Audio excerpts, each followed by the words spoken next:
Assalamualaikum warahmatullahi wabarakatuh.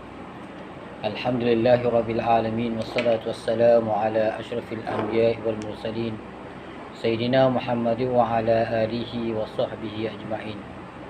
Subhanaka la ilma lana illa ma 'allamtana innaka antal alimul hakim. Wa la hawla wa la quwwata illa billahil aliyyil azim. Assalamualaikum warahmatullahi wabarakatuh. Alhamdulillah, syukur pada Allah Subhanahu wa taala, pada hari ini kita dapat bertemu untuk kuliah usrah dan halaqah. Alhamdulillah, topik yang kita akan bincangkan pada hari ini adalah tokoh-tokoh Islam.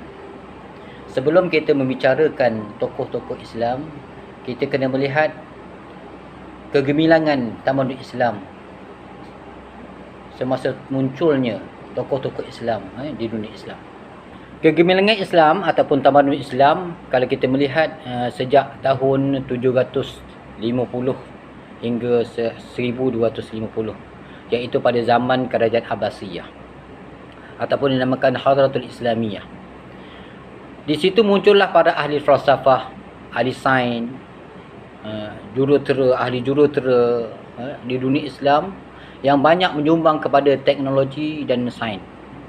Mereka melakukan perubahan ini dengan dua cara ataupun dua keadaan, iaitu dengan menambahkan rekaan-rekaan dan pembaharuan mereka sendiri berdasarkan Al-Quran yang mengambil daripada tamadun Yunani, Rom, Parsi dan sebagainya.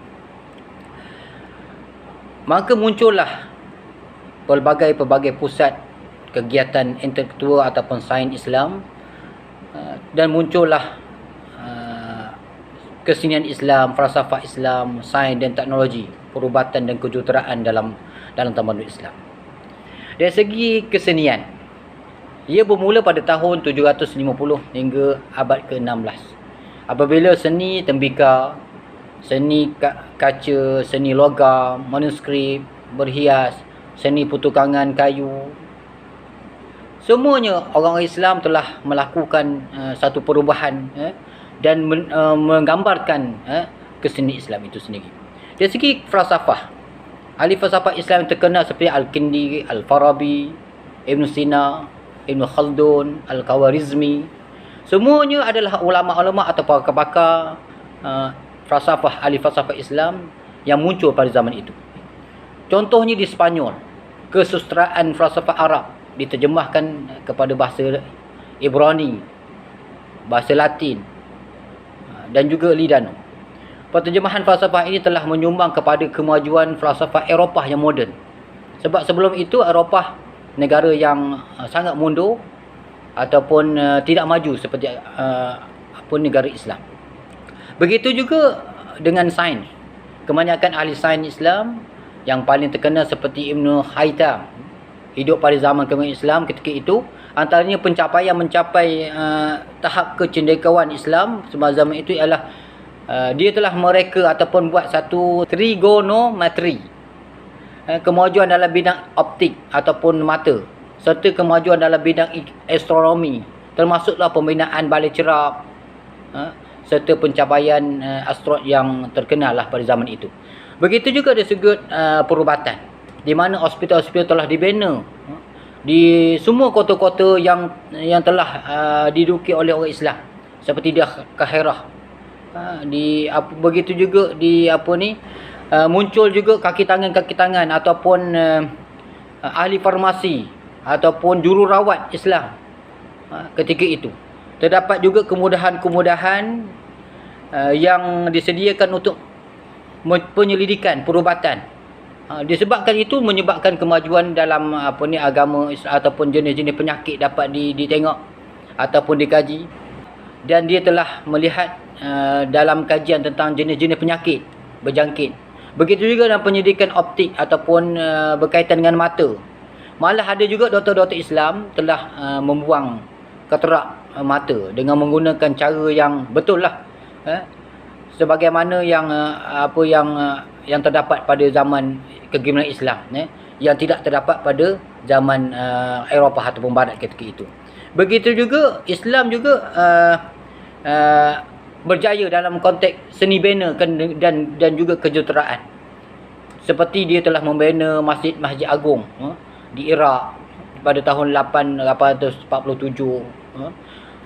Dan juga orang-orang macam contoh seperti orang-orang Islam Mur membina Masjid Agung Cordova pada tahun 785 dan menandakan permulaan seni bina Islam di Sepanyol dan Afrika Utara. Ini adalah menunjukkan bahawa Islam telah cemerlang pada abad ke-7 Masihi dan sampailah ke abad ke-16. Ini menunjukkan Islam telah berjaya dalam telah mencapai kegemilangan yang sangat besar kepada dunia sampailah sekarang.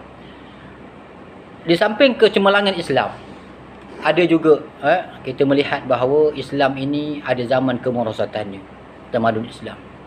Tamadun Islam bermula ataupun merosotnya pada abad ke-12 dan 13. Sehingga ke zaman inilah, iaitu pada pemerintahan Abbasiyah. Walaupun terdapat usaha memulihkan pada zaman itu, pemerintahan Osmaniyah, kemerosotan berterusan hingga membawa kepada jatuhnya dan kejumudan pada abad ke-20 ataupun jatuhnya kegemilangan Islam itu. Antara sebab kenapa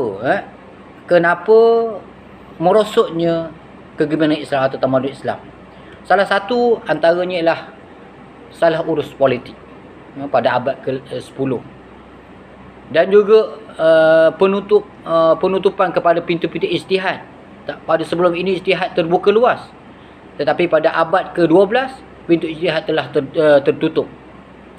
Begitu juga penekanan kepada taklid saja, ikut-ikut saja.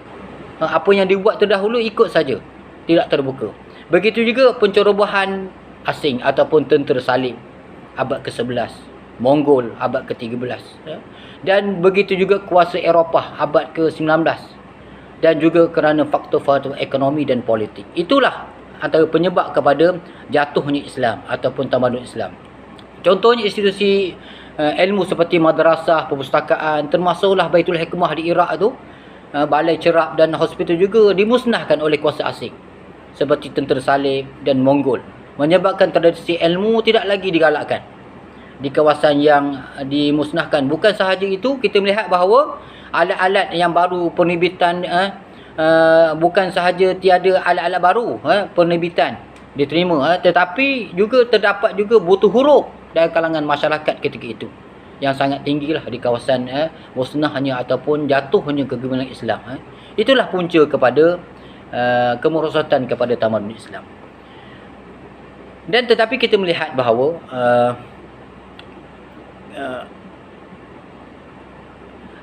semasa kegemilangan Islam itu terdapat ramai di kalangan tokoh-tokoh Islam. Kita nak bicara dengan tokoh-tokoh Islam.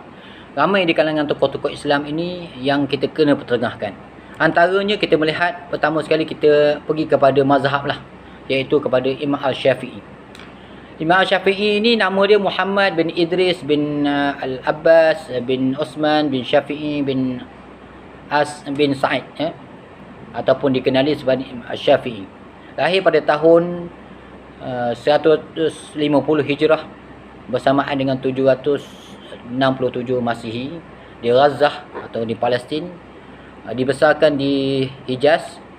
Pada awalnya beliau berpegang kepada mazhab Imam Malik sebelum berhijrah ke Iraq, dan di sana beliau didedahkan kepada ilmu logik Islam yang diamalkan oleh ahli fiqh di Iraq. Kemudian Imam Syafi'i ini berhijrah ke Mesir, di mana beliau memperkenalkan pemikiran fiqh beliau yang pada hari ini kita kenali dengan mazhab Syafi'i. Pengajian beliau dalam ilmu fiqh ni terbahagi kepada 3 peringkat.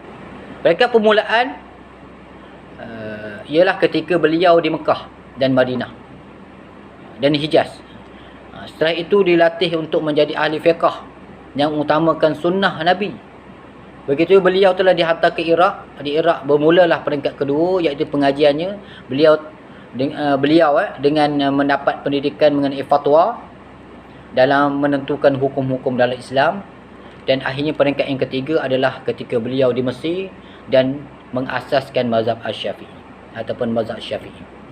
Imam Syafi'i dilahirkan di Gaza, di daerah Asqalan di Palestin ketika berumur 10 tahun beliau berhijrah ke Mekah. Imam Syafi'i mula mempelajari Al-Quran ketika umur 7 tahun dan mula mempelajari dan menghafal kitab Muwatta, itu karangan Imam Malik, pada umur 10 tahun. Ketika umur 15 tahun beliau diberi pengiktirafan untuk memberi pandangan beliau di dalam bidang fiqh atau fiqh. Bapa beliau berasal daripada Bani Quraisy dan nenek moyang Imam Syafi'i adalah keturunan ataupun nasab pada Abu Muttalib, adalah bapa saudara Nabi sallallahu alaihi wasallam. Beliau juga membesar di kalangan kaum Badui. Imam Syafi'i diceritakan begitulah. Imam Syafi'i ke Mekah dan memulakan pengajian di syariah beliau dengan Muslim bin Khalid Az-Zanji, mufti Mekah ketika itu, dan Sufyan bin Uyainah dan lain ulama yang besar di Mekah lah. Tak ada ulama yang terkenal lah antara yang dipelajari oleh Imam Syafi'i. Beliau juga membuat keputusan untuk berguru dengan Imam Malik di Madinah. Umur je ketika itu 22 tahun. Dan di situ Imam Malik tengok nampak kecerdikan, kagum dengan Imam Syafi'i, kecerdasan Imam Syafi'i, dan membenarkan Imam Syafi'i dia berguru. Sampailah Imam Malik itu wafatlah atau meninggal. Ketika Imam Syafi'i berusia 30 tahun, Gubernur Yaman mempelawar Imam Syafi'i menjadi qadi di Yaman. Pada 29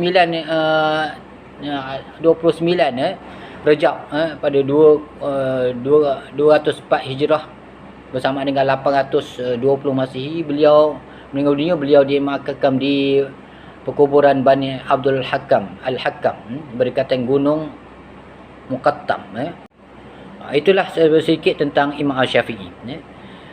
Kemudian kita melihat Ibn Khaldun. Yang kedua, ulama yang kedua ataupun tokoh Islam yang kedua itu Ibn Khaldun.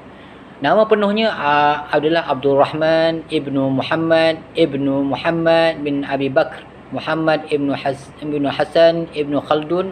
Lahir pada 27 Mei 1331 Masihi, bersamaan dengan 732 Hijrah di Tunis ataupun Tunisia, dan meninggal pada 17 Mac 1406 Masihi, bersama dengan 808 Hijrah di Kahirah, Mesir.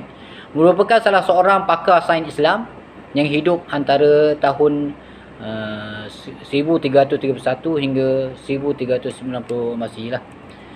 Keluarga Ibn Khaldun ini merupakan golongan yang berharta, yang memberikan pendidikan terbaik kepada anaknya. Ibn Khaldun ini merupakan salah seorang pakar lah, pakar sejarah Arab terulung, juga dikenali sebagai bapa kepada sejarah kebudayaan dan sains sosial moden. Ibn Khaldun juga turut mengembangkan falsafah yang tidak berasaskan keagamaan pada awal. Ini terdapat ataupun terkandung dalam penulisannya Al-Muqaddimah. Terkenal lah penulisan Muqaddimah ni, iaitu Ibn Khaldun, dan juga penulisan sejarah Muslim di Afrika Utara. Kemudian Ibn Khaldun juga menjawab beberapa jawatan di bawah pemerintahan Tunis ataupun di Tunisia dan juga Morocco. Pada tahun 1363 dilantik sebagai duta Raja Moor di Granda. Ibn Khaldun juga berlayar ataupun berhijrah lah ke Mesir pada Oktober 1382, di mana beliau menghabiskan masa sebagai guru dan pensyarah di Al-Azhar. Di Universiti Azhar, Ibn Khaldun juga pernah dilantik sebagai hakim diraja oleh Sultan Abul Abbas Mesir. Ibn Khaldun juga memajukan ataupun telah memajukan dalam konsep ekonomi, perdagangan dan kebebasan dalam konteks kemasyarakatan lah. Ibn Khaldun membangunkan idea bahawa tugas kerajaan hanya terhad kepada mempertahankan rakyat daripada keganasan, melindungi harta persendirian, menghalang penipuan dalam perdagangan. Kemudian dia juga menghasilkan, mencetak atau menguruskan penghasil wang, dan juga melaksanakan kepimpinan politik bijaksana dengan berpandukan sosial dan kuasa tanpa paksaan. Itu yang diajar oleh Ibn Khaldun dalam pemerintahan. Di Dari segi ekonomi, Ibn Khaldun ni memajukan teori nilai dan hubung kaitnya dengan tenaga buruh. Dia memperkenalkan pembahagian tenaga kerja, menyokong pasaran terbuka, menyedari kesan dinamik permintaan dan bekalan ke atas harga dan keuntungan. Begitu juga dengan menolak cukai yang tinggi. Itu antara yang dibuatlah. Kemudian menyokong perdagangan bebas dengan orang asing. Dan juga percaya kepada kebebasan memilih bagi membenarkan rakyat bekerja keras untuk diri mereka sendiri. Itu yang diajukan oleh Ibn Khaldun dari segi ekonomi. Ibn Khaldun juga terkenal kerana menghasil Ibn Khaldun terkenal kerana hasil kerjanya dalam bidang sosiologi, astronomi, dan kimia, sejarah dan sebagainya. Itu sedikit tentang Ibn Khaldun. Kita masuk tokoh yang berikutnya adalah Al-Kindi. Nama dia adalah Abu Yusuf Yaqub Ibn Ishaq Al-Kindi. Dikenali sebagai Al-Kindi. Dilahirkan di Kufah, iaitu masa itu pusat pekerjaan utama dunia pada peringkat awal tamadun Islam. Lahir itu bapanya adalah Gubernur Kufah. Al-Kindi merupakan keturunan suku kaum Kindah yang telah berpindah dari Yaman. Kaum ini telah menyatukan sebilangan kaum dan mencapai kedudukan dan kuasa ataupun yang berkuasa pada abad ke-5 dan ke-6 ketika itu.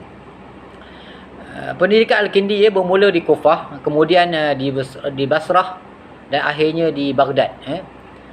Ketika itu ialah Khalifah Al-Ma'mun melantik beliau sebagai penterjemah di pusat ilmu di Baghdad bagi menterjemahkan teks-teks falsafah dan saintifik Yunani. Itu dilantik maknanya Khalifah Al-Ma'mun ni telah melantik Al-Kindi ni sebagai penterjemah menterjemah teks-teks falsafah saintifik Yunani.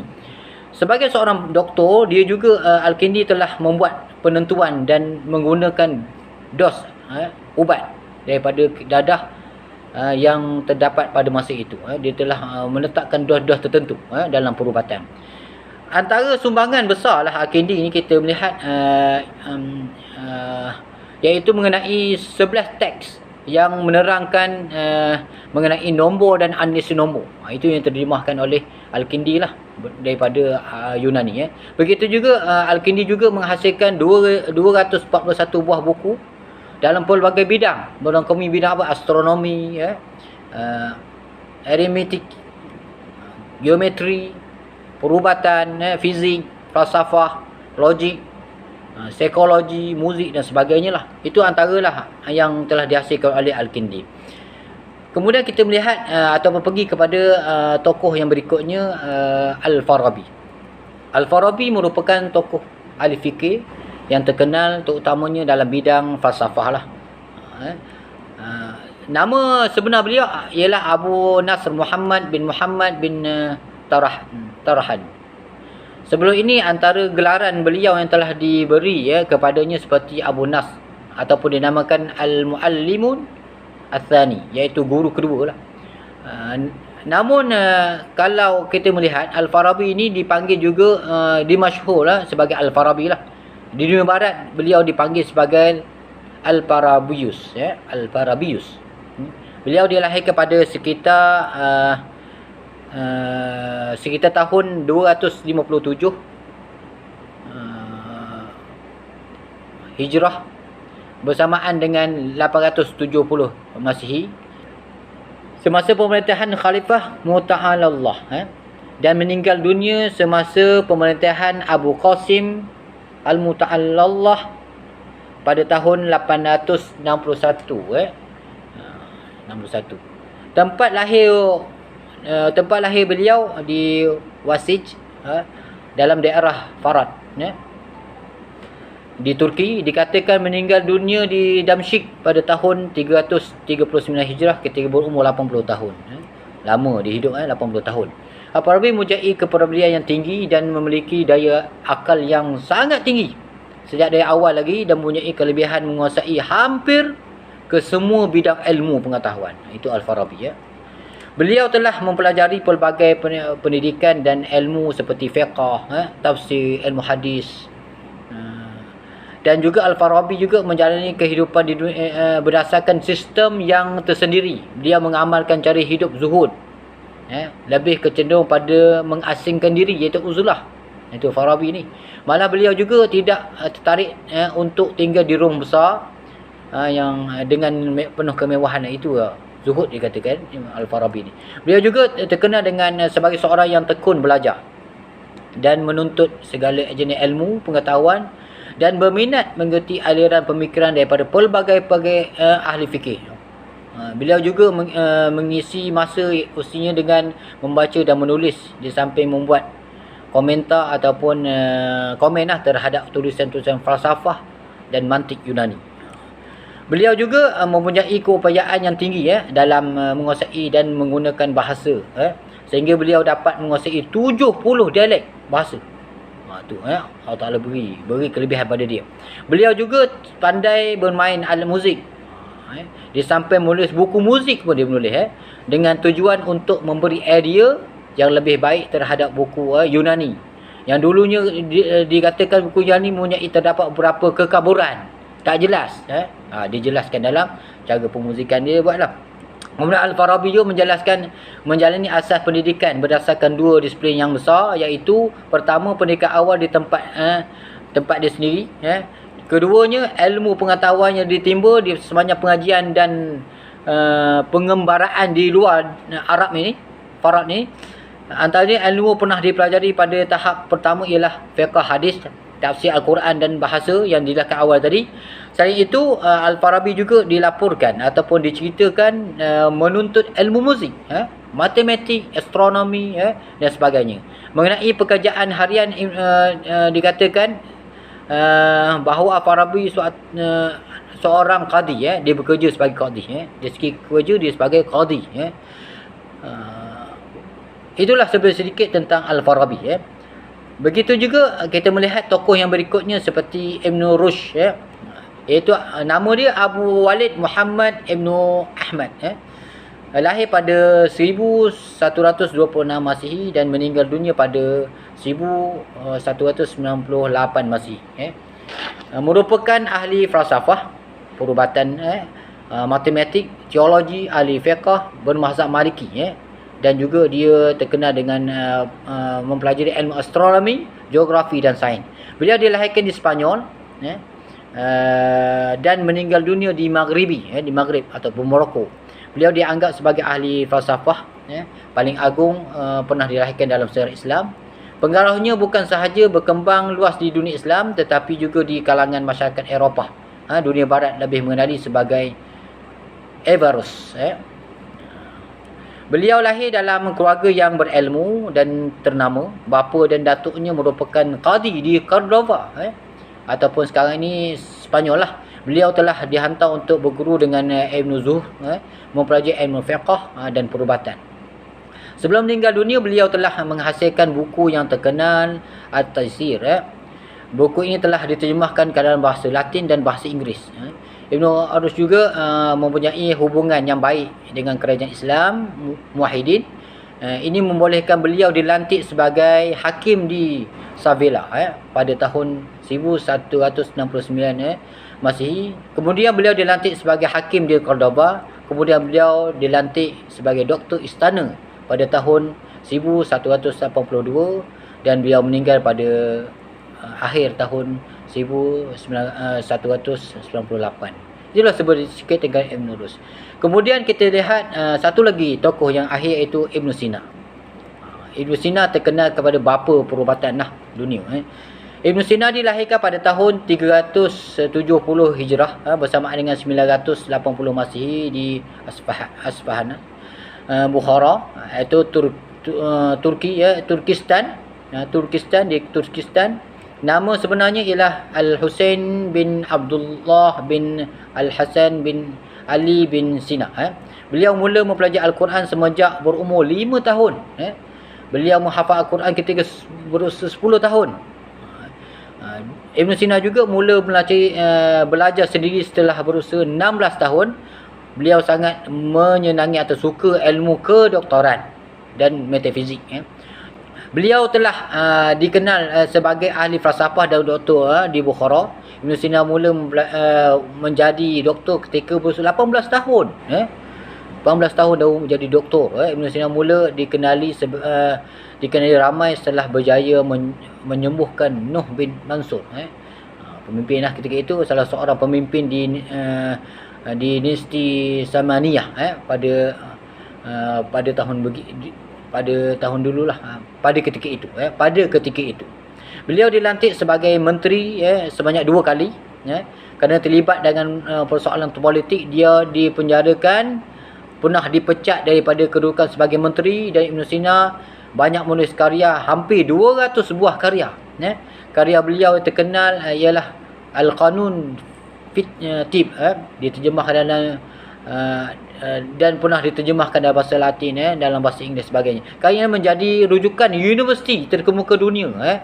Ibn Sina juga banyak memberi sumbangan kepada tamadun Islam.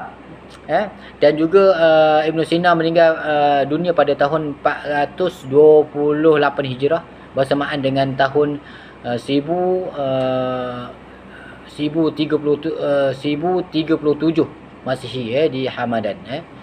Secara keseluruhan kita melihat Ibn Sina ini merupakan seorang yang berinovasi lah. Senang saya bahasa sekarang.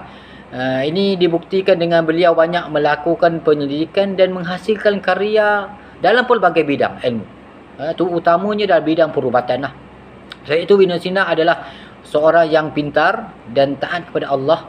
Beliau adalah seorang yang tidak mengenal putus asa, kreatif, gigih dan tabah dan tekun dalam menerokai dan menguasai pelbagai jenis ilmu, khususnya ilmu perubatan. Beliau juga seorang yang tekun dalam mempelajari ilmu. Oleh itu kita sebagai umat Islam haruslah atau mestilah mengikuti jejak dia dan mengambil iktibar ataupun mengambil pengajaran daripada apa yang ada daripada Ibn Sina.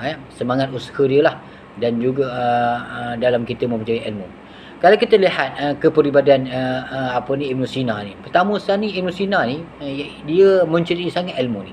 Sejak 5 tahun disebutkan tadi sudah belajar ilmu seperti Al-Quran, tafsir dan sains. Dia juga tekun dalam mencari ilmu, membaca buku berkaitan dengan metafizik, berkaitan dengan metafizik, dikarang oleh Aristotle. Sebanyak 40 kali dia berulang baca karangan daripada Aristotle ni. Kemudian dia juga kuat beragama, atau kuatlah dia berpegang kepada agama dia. Dan dia juga suka mengunjungi ataupun duduk di masjid lah. Di situlah. Kemudian dia juga kuat ingatan dia dalam menghafaz Al-Quran ketika umur 10 tahun. Dan dia juga sentiasa mendekat diri kepada Allah Subhanahu Wa Taala. Itulah kita kena ambil pengajaran daripada apa yang dilakukan oleh Ibn Khaldun ni. Dia juga kalau kita tengok segi sumbangan Ibn Khaldun ni dalam bidang ilmu dan pemikiran, dia telah menghasilkan 116 karya dalam pelbagai ilmu seperti fizik, falsafah, matematik, mantik, biologi, astronomi, sains, politik sebagainya. Dia juga menguasai dalam pelbagai bidang ilmu, telah menjadikan seorang tokoh sarjana yang serba boleh, memperkembangkan ilmu psikologi dalam perubatan. Dia juga menghasilkan 276 buah karya dan masih kekal hingga hari ini, dan termasuklah yang saya sebut tadi 116 buah karya dalam bidang ilmu perubatan. Maka di sini kita kenalah kita sebagai umat Islam kena mengambil pengajaran daripada atas usaha yang telah dilaksanakan oleh Ibn Sina dalam melaksanakan tuntutan Islam, dalam mengembangkan Islam. Oleh itu kita daripada